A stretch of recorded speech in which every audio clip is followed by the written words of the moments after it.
Hospitals are supposed to be places of healing, of endings and new beginnings.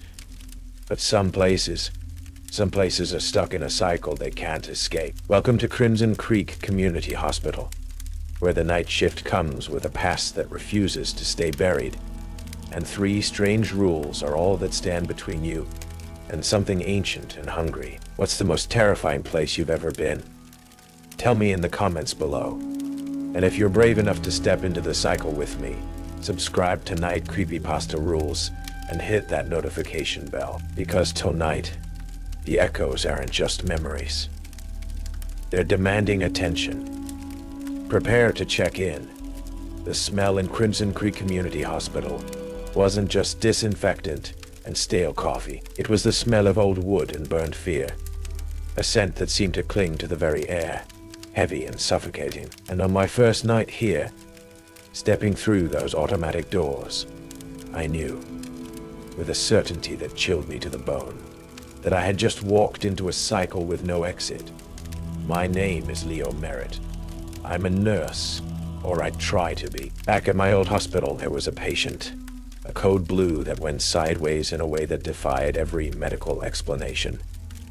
A death that felt less like an ending and more like a transfer. The image of that patient's eyes, wide and staring long, after they should have been still, haunted me, twisted my sleep into a landscape of fear and doubt. I needed to get away, to find a place where the sterile routine of night shifts could quiet the echoes in my head.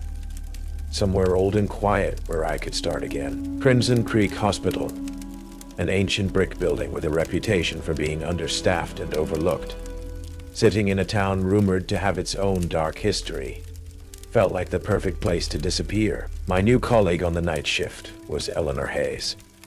She was a woman whose face seemed carved from exhaustion and worry, her eyes holding a permanent weary sadness that went deeper than just the demands of the job. She moved with a quiet, almost mechanical efficiency, her attention fixed on the task at hand, rarely meeting my gaze. She was the one who walked me through the basic duties, the charting, the patient checks, and she was the one who, as the hospital settled into the deep, hushed stillness of midnight, laid out the rules. Crimson Creek has its rhythms, Leo, she said, her voice a low murmur that barely disturbed the air in the empty nurse's station. She didn't look at me as she spoke, her gaze fixed on the flickering fluorescent light above us. Things happen here that don't make sense. Things you just accept for your own good and theirs. She gestured vaguely down the long, silent hallway. There are 3 things. 3 rules. You follow them. No exceptions. No questions. Just survive the shift. A familiar prickle of unease, the same one I felt during that code blue, stirred in my gut. First, she said, ticking a finger against the worn countertop. The chapel door. It's at the end of the west wing. It's always locked after visiting hours. Keep it that way. Don't open it after midnight, no matter what you hear inside. No matter what you hear inside. It's not a priest. My eyes flicked involuntarily down the hallway towards the dark, distant end of the west wing. The air suddenly felt colder. Second, she continued, her voice flat, the patient list. It updates at midnight. Sometimes a name appears. Ann Putnam. Room. Somewhere that isn't on the floor plan. Her eyes finally met mine, and for a split second, I saw a flash of raw terror beneath the exhaustion. If you see that name, Leo, Ann Putnam, you skip her room. Don't go near it. Don't check on her. She's not alive. Ann Putnam. The name resonated with an unsettling familiarity, a name pulled from the dark, shadowed pages of history. And third, Eleanor's voice dropped to a near whisper, just above the low hum of the hospital's HVAC system. Sometimes, deep in the night, when the halls are quietest, you'll hear the chants echoing from everywhere, voices layered, ancient, judging. When you hear the witch trial chants, don't speak, don't make a sound, don't react. They're judging you, and they're listening for your voice. The 3 rules hung in the air, heavy and suffocating. They weren't warnings. They were pronouncements of a reality I wasn't prepared for. Eleanor, I began, my voice a little shaky. What? What are these rules about? What's in the chapel?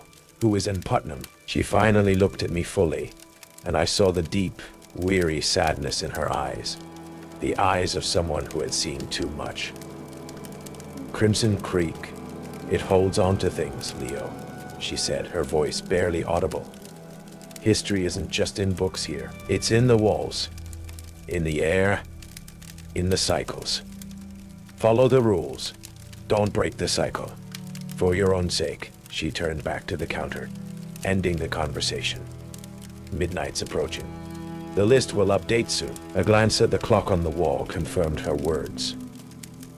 The digital numbers glowed red. 11:58 p.m.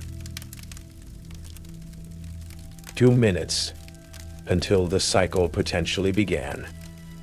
A wave of profound dread washed over me, settling into the marrow of my bones. I hadn't just found a quiet place to hide. I had walked straight into a storm. The hours after midnight stretched and warped, losing their familiar shape. Time in Crimson Creek didn't seem to flow in a straight line. It pooled. It eddied.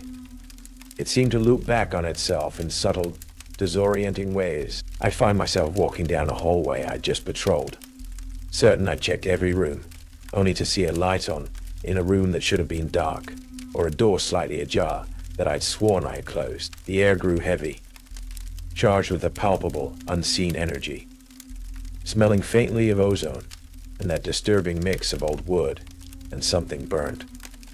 The chapel was a focal point of this temporal unease. It sat at the very end of the west wing. A small, dark alcove with a heavy wooden door, usually locked tight. But after midnight, sometimes I would hear sounds from within, not loud sounds, but small, intimate noises that carried in the unnatural silence of the hospital. A soft rustle of fabric, the creak of a floorboard, a long, drawn-out sigh. It was just as Eleanor had said, not the sounds a priest would make, more like someone settling in, or someone trying to get comfortable in a space they didn't belong. The first rule echoed in my mind. Don't open the chapel door after midnight. The temptation, however, was almost unbearable. My nursing instincts, my training to investigate unusual sounds, screamed at me to check, to see if someone had gotten in, if a patient had wandered off. But Eleanor's terrified eyes flashed in my memory. One night, driven by a morbid curiosity and a desperate need to rationalize the strange sounds, I crept down the West Wing hallway, my rubber-soled shoes silent on the linoleum. The air grew colder as I approached the chapel door. The sounds were clearer here. A rhythmic scrape, like something being dragged across a rough floor, followed by a wet, gurgling sigh. I leaned closer to the heavy wooden door, my ear pressed against the cool wood. The sound stopped instantly. The silence that followed was absolute, profound, sucking the very air from the hallway. I felt a pressure from the other side of the door, not a physical weight, but a kind of dense, watchful presence, as if something were listening, waiting. I resisted the urge to reach for the doorknob. The second hand on my watch seemed to stutter, jumping several seconds at once. Eleanor Hayes saw the look on my face when I returned to the nurse's station, my heart pounding. She just shook her head, her eyes holding that deep, weary sadness. The chapel. It's a bottleneck, Leo, she murmured, her voice flat. Things, they get stuck there, repeating themselves. Don't try to let them out. Or in her words were cryptic, but the fear behind them was real. She spoke of past night shift workers who had become obsessed with the chapel, with the sounds, who had tried to open the door, only to, well, her story would trail off here, ending in a shrug and a haunted look. Her lack of concrete answers only fueled my need to understand. Her narratives were broken, unreliable, but they were all I had.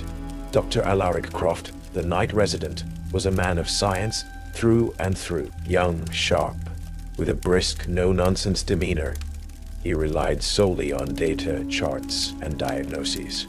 He saw my growing fatigue and anxiety, attributing it to the demands of the night shift and the quiet of the old hospital. When I tentatively mentioned the strange sounds or the feeling of being watched, he'd offer logical explanations.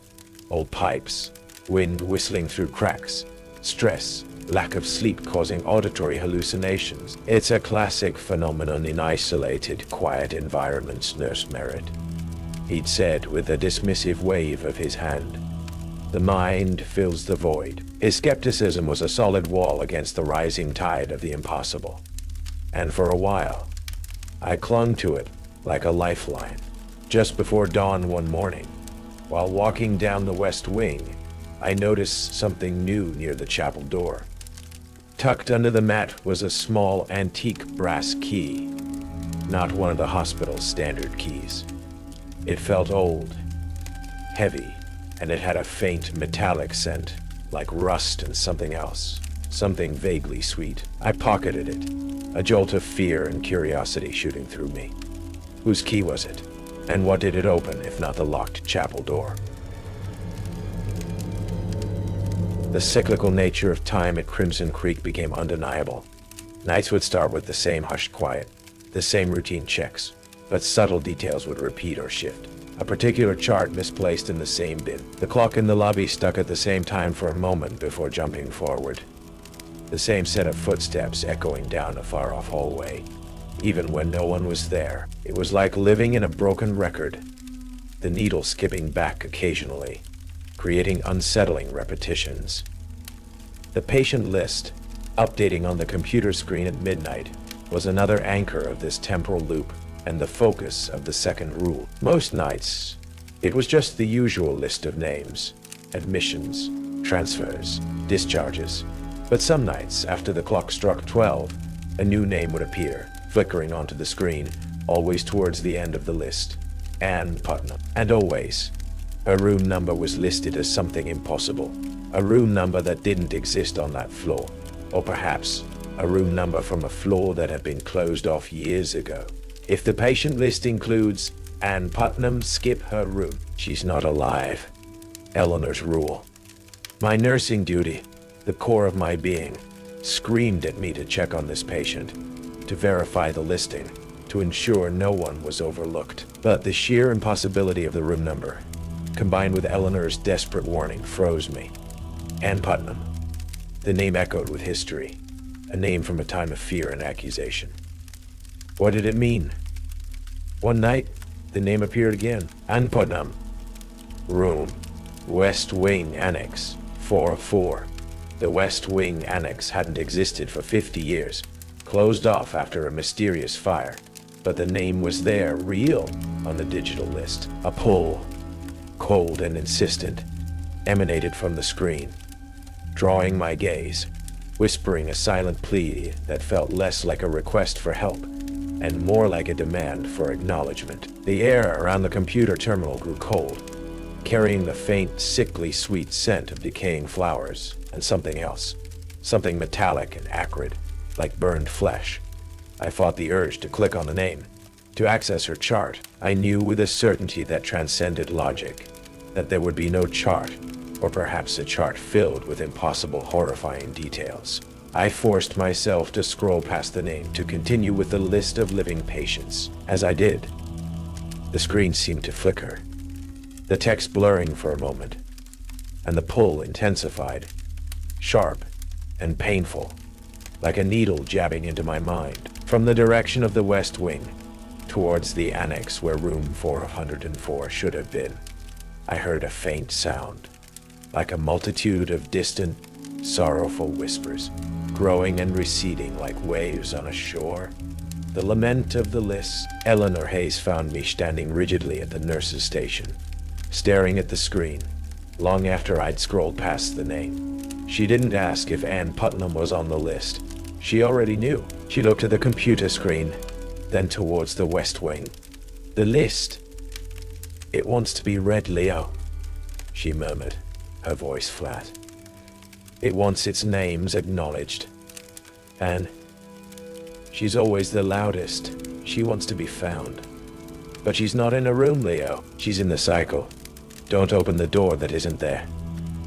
Dr. Alaric Croft saw my growing distress. He reviewed my charts, checked my vitals. "You're running on fumes, Nurse Merritt," he said, his brow furrowed with professional concern. The human body isn't meant for this kind of sleep deprivation. It can cause delusions. Paranoia. He ordered blood tests, checked for underlying conditions. His scientific mind was working overtime to find a medical explanation for the unexplainable. His skepticism was beginning to wear thin, however, replaced by a forced adherence to the empirical evidence, even as that evidence became increasingly contradictory. He was caught between his training and the unsettling reality of Crimson Creek. Searching through old hospital archives in the basement during my off hours, I found oblique references to the hospital's past, built on the site of a much older building, whispers of experiments conducted there, allegations of patients disappearing, and a specific reference to a fire in the West Wing annex decades ago, and the subsequent sealing of that section. There were rumors about a patient who died there, a woman with a name similar to Ann Putnam, involved in something unsavory. The history wasn't just in the walls. It was trying to force its way out. The repetition, the temporal dislocation, was accelerating. Minutes would feel like hours, and hours would vanish. I experienced brief, unsettling loops, walking down a hallway, turning a corner, only to find myself back at the beginning of the same hallway, having to repeat the same actions. The feeling of being watched was constant, intensified by the oppressive silence of the deep night. The air often carried the sharp, acrid smell of sulfur, the same smell associated with old tales of witchcraft. Then came the chants, not heard with the ears but felt in the mind, echoing through the empty halls like a chorus of accusatory voices. Guilty. Witch. Condemned. They were cold, ancient voices, layered, seeming to emanate from the very stones of the building, from the air itself. They were judging, and I knew with a terrifying certainty that they were judging me. Oh, every mistake I'd ever made, every regret, every fear. They were picking at the raw nerves, twisting my past into a tapestry of sin and damnation. The memory of that code blue patient, their wide, staring eyes, became a focal point of the accusation. You failed. You let her die. When the witch trial chants echo in the halls, don't speak. They're judging you. Eleanor's rule. The urge to respond was overwhelming. To defend myself. To scream back my innocence, my fear, my humanity. To tell them they were wrong. But the rule was absolute. Don't speak. Don't give them a voice to latch onto. Don't become a part of their accusation. The physical sensation was agonizing. A pressure building in my chest, in my throat, as if trying to force a scream, a confession, out of me. I clamped my hands over my mouth, biting back the sound, my body trembling with the effort. Samuel Carter, the new night security guard, a young man whose primary concern seemed to be scrolling on his phone and finding places to nap, unwittingly became an agent of the curse. Bored and curious, he'd started trying to open the chapel door. Rule 1. He'd managed to get the old key I found earlier, or maybe another one. His fumbling with the lock, his attempts to pry the door open, coincided with the most intense periods of temporal distortion and the loudest echoes of the chants. His simple, mundane actions were amplifying the curse. "Hey, Nurse Merritt," he'd called out one night, his voice echoing down a hallway where the chants were particularly strong. "You hear that? Sounds like singing? Or maybe some old radio static." His voice, his attempt to communicate, amplified the chants, made them sharper, more focused on us. The judgmental whispers seemed to descend, swirling around us. "Silence. You are the accused. Speak and be bound." I had to grab Samuel's arm. cover his mouth, pull him into a side room, forcing him to be silent, my own body rigid with the effort of containing my scream. He stared at me, bewildered and scared, thinking I had gone mad. Dr. Ellery Croft, observing Samuel's increasingly erratic behavior and my own obvious distress, couldn't dismiss it any longer. He started questioning me more directly, but not about ghosts, about the history of the hospital, about any unusual energy readings. He was trying to find a scientific framework, a medical explanation for what was happening. He'd become the skeptic who becomes a believer, and the struggle was tearing him apart. He found old architectural plans for the West Wing Annex, showing a layout that didn't match anything else in the hospital. Rooms labeled with strange symbols, connected to the chapel by sealed-off tunnels. He suspected something had been done here, something terrible. The patient list updated again. Ann Putnam, room 404. This time, as I scrolled past, I saw a fleeting image in the corner of the screen, superimposed over the text. A woman's face, gaunt, with wide, terrified eyes, her mouth opening in a silent scream, and the number 404 seemed to pulse, drawing my gaze, promising answers, or perhaps oblivion. The Crimson Creek cycle was tightening its grip. The whispers were no longer just accusations, they were lures, and they were waiting for me to break the silence. The air crackled with an unseen energy, thick with the smell of ozone, burnt wood, and that cloying scent of dying flowers. Crimson Creek Community Hospital wasn't just a building anymore. It was a battlefield, a vortex where past and present collided, where time itself seemed to scream in agony. The cyclical nature of the night was reaching its terrifying apex. The clock in the lobby was spinning wildly, then snapping back to the same time over and over.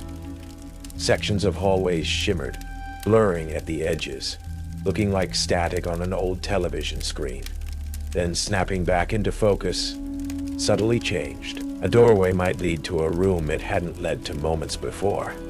This was the conjunction, the moment the echoing curse was strongest, when the cycle threatened to break its banks and flood the present entirely. The chants were deafening now, no longer just echoes in the mind, but seeming to emanate from the very walls, from the humming lights, from the empty spaces between heartbeats.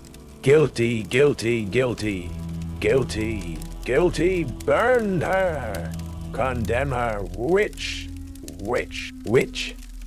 The accusation was palpable, physical, pressing down on me, on everyone in the building. In the distance, I heard the frantic fumbling of Samuel Carter at the chapel door, his growing panic as he failed to open it, amplifying the chaotic energy. I heard Dr. Ellery Croft's strange shouts from another wing, trying to make sense of the impossible, probably attempting CPR on an empty bed that momentarily held a phantom patient. The hospital itself was rejecting their reality. Eleanor Hayes found me in the main hallway, near the nurse's station, her eyes wide and luminous, her face a mask of frantic determination. She wasn't just an old nurse anymore. She was a conductor of the curse, her movements strangely synchronized with the shimmering reality shifts around us. "It's reaching the peak, Leo," she said, her voice a desperate whisper, yet it cut through the din of the chants. The conjunction. The cycle needs its anchor. It needs a focal point to restart. "What are you talking about, Eleanor?" I cried, my voice raw, fighting the pressure on my throat. The urge to scream my innocence, to make the accusation stop. "Ann Putnam," she hissed, grabbing my arm, her grip unnaturally strong. "Her name on the list. The room that isn't there. That's the key. That's the center of the vortex. The point where it always restarts." Suddenly, the wall at the end of the hallway, where room 404 would have been in the old annex, shimmered violently. It didn't just flicker. It distorted, sucking inwards like paper being crumpled, then rippling outwards, revealing a doorway.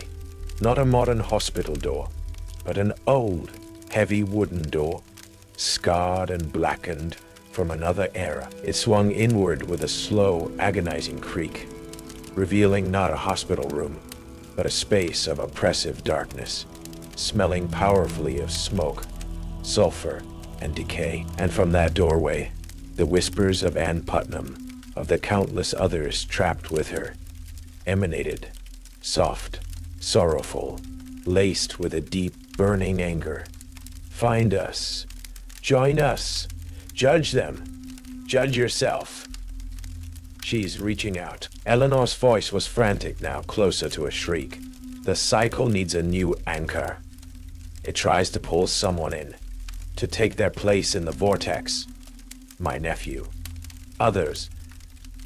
They went through that door. They became part of the cycle. She looked at me, her eyes pleading, desperate. I've kept it contained, Leo, for years, by following the rules, by making sure the anchor point is strong, by making sure Ann Putnam is always on the list, I thought, a horrifying realization dawning. By making sure the rules are followed, to keep the cycle running but contained. But tonight, Eleanor's voice dropped, her eyes losing their frantic light, replaced by a terrible resignation. Ben, he's messing with the chapel door. Alaric is trying to fight the physics. You, Leo, you're sensitive. You resonate. The cycle is unstable. It needs a new anchor, a strong one. She looked at me, and her eyes held a desperate, terrible resolve. You're already chosen, Leo. You felt the pull from her name, from the chants, your guilt, your fear from that old patient. It makes you resonate perfectly. You're the perfect anchor point. And then, the twist. Agnes Hayes wasn't trying to save me by making me follow the rules. She was trying to sacrifice me, not to the curse directly, but to the cycle. To insert me as the new, strong anchor point, hoping my presence, my struggle, would stabilize the Crimson Creek loop, reset it, keep it from breaking out into the town. She had done this before, hinted at it with her unreliable narratives. She was a keeper of the cycle, not a victim. She lunged at me, her grip like iron, trying to drag me towards the open dark doorway of room 404. Anchor it, Leo! Anchor the cycle. Be the new Ann Putnam. The chants from the walls intensified, morphing from accusation into a chilling, triumphant chorus of voices. The anchor, the anchor. The cycle restarts. Join us, join us. The distorted doorway pulsed, a terrifying vortex promising oblivion and eternal recurrence. Visualizing the horror, from the darkness of room 404, spectral hands appearing like smoke and shadow reached out, clawing, pulling. On the floor, the air shimmered and fleeting. Terrifying images from the past flickered into existence. Figures in archaic clothing, bound and gagged. Faces contorted in silent screams. Fleeting glimpses of fire and accusation. Dr. Alaric Croft stumbled into the hallway, his eyes wide with horror, finally witnessing the impossible firsthand. He saw Eleanor trying to force me into the vortex, saw the spectral hands. He didn't hesitate. Eleanor, stop, he yelled, lunging at her, trying to pull her away from me. Samuel Carter, drawn by the commotion, appeared, phone in hand, ready to call for help. He saw the doorway, the hands, Eleanor, me, Alaric. His face went slack with pure, unadulterated terror. The echoing curse, the vortex, reacted violently to the interference. Alaric was thrown back against the wall with invisible force, his body momentarily distorting like a reflection in warped glass. Samuel Carter, rooted to the spot by terror, suddenly let out a choked scream, and the air around him shimmered violently. A witness, the chants shrieked, splitting into 1,000 accusatory voices, no longer focused on me, but on him. The vortex shifted its pull, briefly, towards Samuel. This was my chance. Eleanor was distracted, fighting Alaric. Samuel was a target. The rules were about not participating in the cycle, not opening the door, not acknowledging names, not speaking during the chants. But what if breaking a rule in a specific way could disrupt the cycle?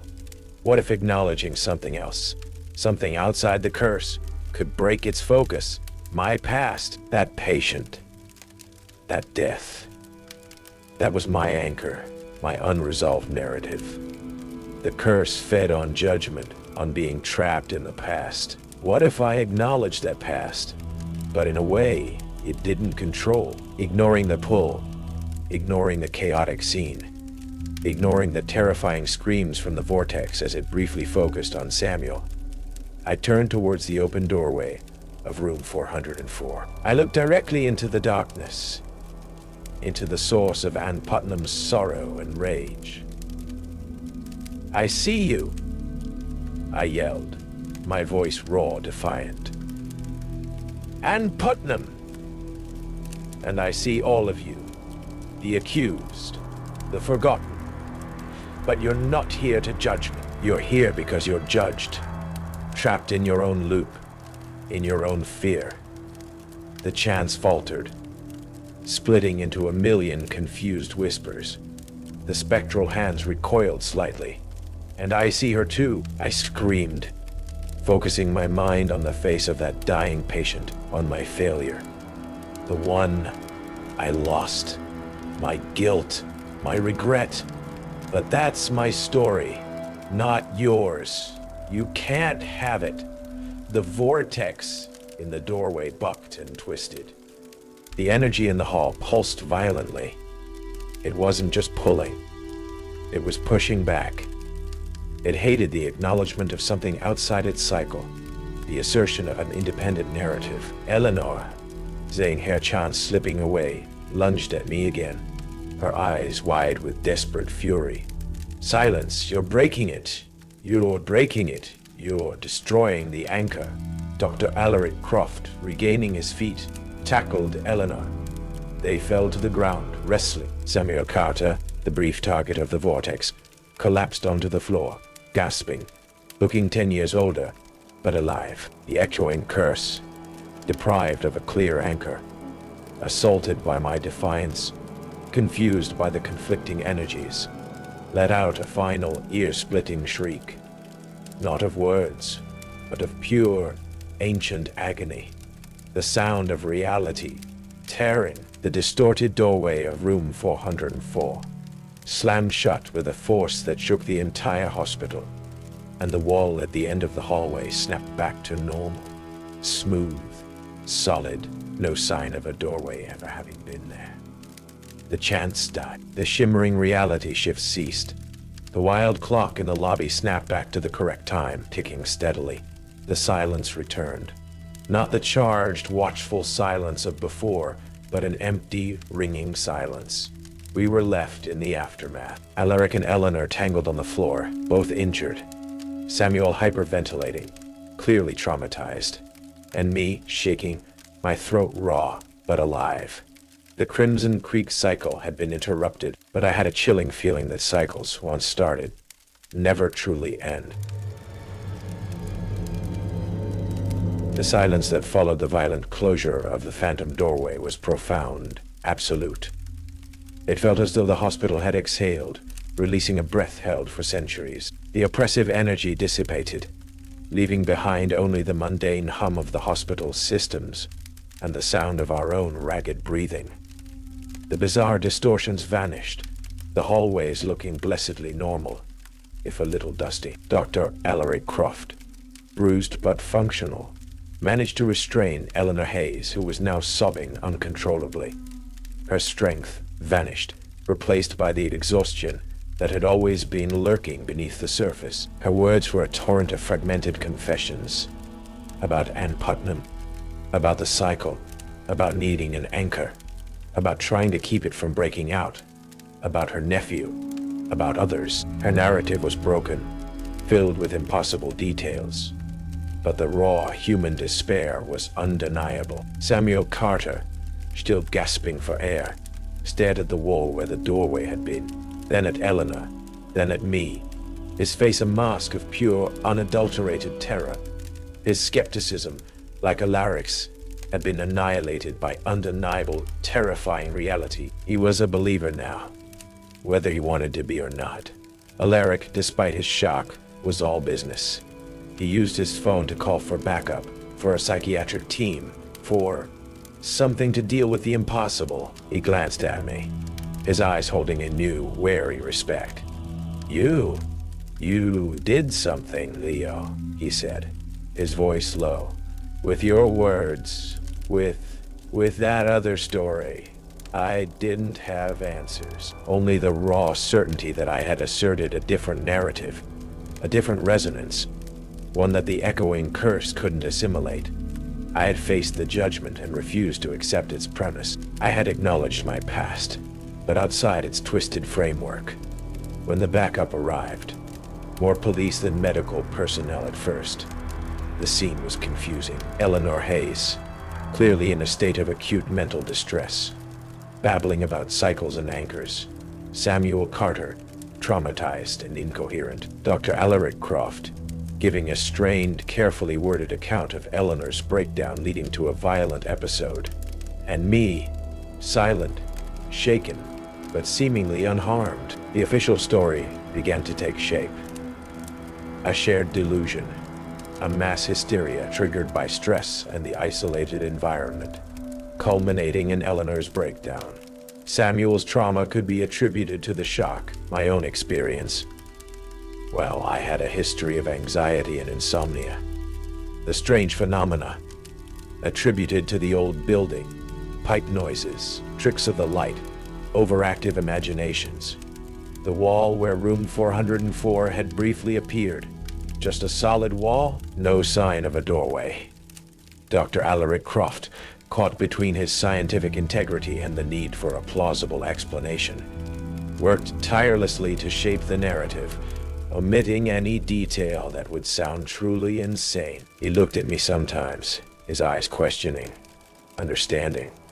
He was a believer now, but trapped by his profession, forced to deny the truth he had witnessed. Eleanor Hayes was taken away by a psychiatric team, her fate uncertain. Her fragmented words were recorded, but filed under psychiatric evaluation, not supernatural investigation. Samuel Carter was debriefed, given counseling, and likely transferred to a less eventful position. As dawn broke over Crimson Creek, painting the old hospital in pale, tired light, the air felt clean. The scent of burnt fear and decay was gone. The silence was just silence, but the memory of the chants, of the distorted doorway, of Eleanor's desperate eyes, of Alaric's forced skepticism, and Samuel's pure terror, they were burned into my mind. I left the hospital that morning, not in an ambulance, but on my own 2 feet, changed forever. Crimson Creek had tried to pull me into its cycle, to make me an anchor for its curse. But I had refused. I had survived. But cycles, I knew, never truly break. They just wait to restart. It's been several months since my last shift at Crimson Creek Community Hospital. The hospital wasn't closed down, not entirely. Budget cuts and the need for local health care meant it remained operational, though the West Wing was permanently sealed off, supposedly for renovations that never seemed to begin. Eleanor Hayes is in a state psychiatric facility, her condition described as chronic delusional disorder. Samuel Carter transferred to a different town, a different job. His eyes, I hear, still hold a flicker of fear. I moved away from Crimson Creek, away from the smell of old wood and burned fear. I found work in a smaller, quieter hospital, in a town where the history was safely contained in books, not in the walls. But I didn't find peace. The sleep hasn't improved, and the nightmares are different now.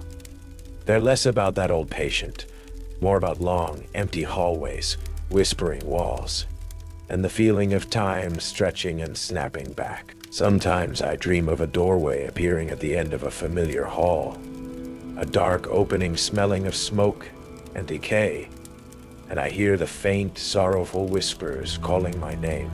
Dr. Alaric Croft and I still communicate. He writes to me, long, rambling emails filled with scientific theories about residual energy fields, temporal anomalies, and the psychosomatic effects of trauma. He's trying desperately to find a rational explanation, a medical diagnosis for what we experienced.